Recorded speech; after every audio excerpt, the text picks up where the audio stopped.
ఎన్నో కష్టాలు కూర్చున్నటువంటి హరిశ్చంద్రుడు తాను రాజ్యం కోల్పోయి అన్నీ కోల్పోయి సర్వసంపదలు కోల్పోయినా కూడా సత్యధర్మాలను వీడలేదు. దేశం కూడా ఆ రోజు అధికారులు కానీ వారందరూ కూడా స్వచ్ఛంగా పనిచేయటం వల్ల దేశంలో సమగ్రత, సస్యశ్యామలత, న్యాయ వ్యవస్థ స్పష్టంగా ఉండేది. కాలక్రమేణా మార్పులు అంటే ప్రజలలో మార్పులు, మేమే గొప్ప మేమే గొప్ప అనే స్థాయికి ప్రజలు వచ్చినప్పటికీ దేశంలో మార్పులు వచ్చినాయి.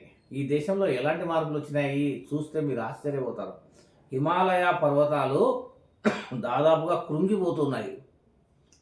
హిమవత్ పర్వతాలు అంటే హిమాలయ పర్వతాలు వేరు, హిమవత్ పర్వతాలు అంటే అతిపెద్ద కొండలు. ఆ కొండలు పైనుంచి భూభాగం తగ్గుతూ వస్తుంది, అంటే తగ్గే కొద్దీ బండలు జారుతూ కింద పడుతూ ఉంటాయి. మూడోది ప్రకృతి ప్రకోపము చెందుతూ ఉంది. ఉన్నటువంటి జడివాణాలు కూస్తున్నాయి, ఉన్నటువంటి అత్యంత భయానకమైనటువంటి గాలులు వీస్తూ ప్రజలు అల్లాడుతూ ఉన్నారు. సూచన ఇవంతా కూడా.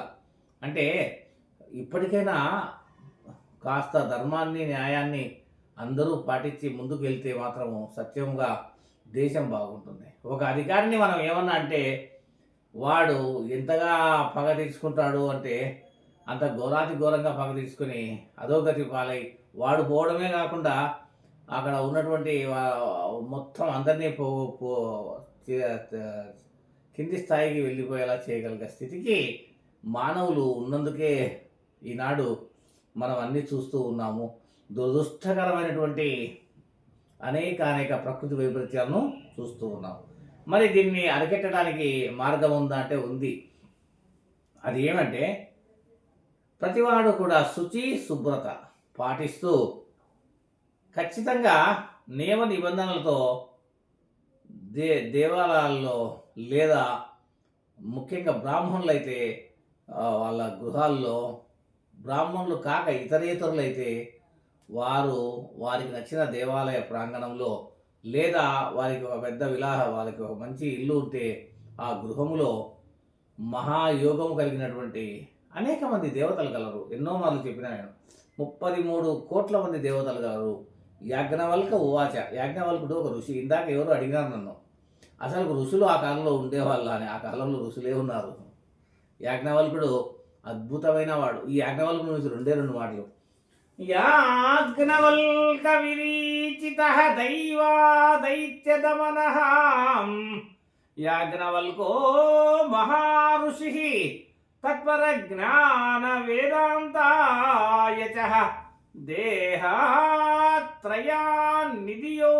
కృతాయతహం యాజ్ఞవల్కా ఉవాచ ఇతి యః దైవాం సహస్రకోటి చరాచర గతిం.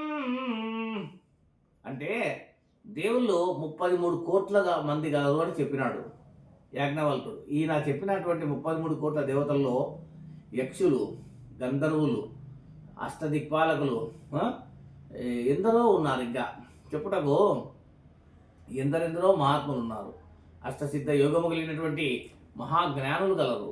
అయితే కాలక్రమేణా నిజంగా భూమి యందు దైవం నడయాడుతూ ఉందా అంటే ఈ రోజుకు కూడా భూమిలో దైవం ఉంది.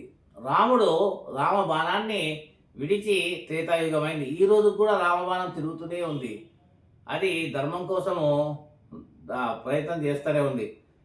ఎవడైతే పరిపాలించే వాళ్ళు తమ ధర్మాన్ని విస్మరిస్తారో వారి ఫలితంగా మరొక 5 సంవత్సరాల తర్వాత వారి దాని యొక్క ప్రతిఫలాన్ని చూస్తూ ఉంటారు. ఇది రామబాణం యొక్క గొప్పతనం. రామబాణం ఏం చెబుతుంది అంటే అధికారం ఇస్తుంది. అధికారాన్ని చక్కగా చేస్తూ ప్రజల మన్నన పొందగలిగిన వాడే నాయకుడు. అలాంటి నాయకులు జనించే కొద్దీ దేశమంతా కూడా అద్భుతంగా సస్యశ్యామలంగా ఉంటుంది. ఇప్పుడు నేను యాజ్ఞవల్కుడి గురించి ఒక మాట చెప్తాను. యాజ్ఞవల్కుడు కేవలం 3 అడుగులు ఉంటాడు. చాలామంది చెప్తారు యాజ్ఞవల్కునికి వామనునికి తేడా ఏమి అని అడుగుతారు. వామనుడు విష్ణువు అవతారం, యాజ్ఞవల్కుడు ఒక ఋషి పత్ని యొక్క గర్భాన జనించినటువంటి మానవ మాతృడు. అయినా యాజ్ఞవల్కుడు తపస్సు చేస్తూ ఉంటాడు ఎప్పుడు కూడా. తపమాచరించడి గుణ గణ జ్ఞాన యోగ తత్పరత జ్ఞానశీలాయోగకృతాయత యాజ్ఞవల్కాయ దేవర్షి యోగ. ఈ యాజ్ఞవల్కుడు దేవర్షి. చాలామందికి తెలియని అద్భుతమైన విషయాలు నేను ఎన్నోసార్లు చెప్పాలనుకున్నాను. ఆ యొక్క అద్భుతమైన విషయాలలో ఈ యాజ్ఞవల్కుడు దేవర్షికి మహర్షికి తర్వాత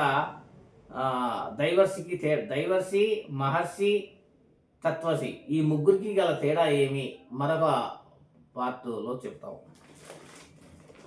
thank you very much. Subscribe me, like me.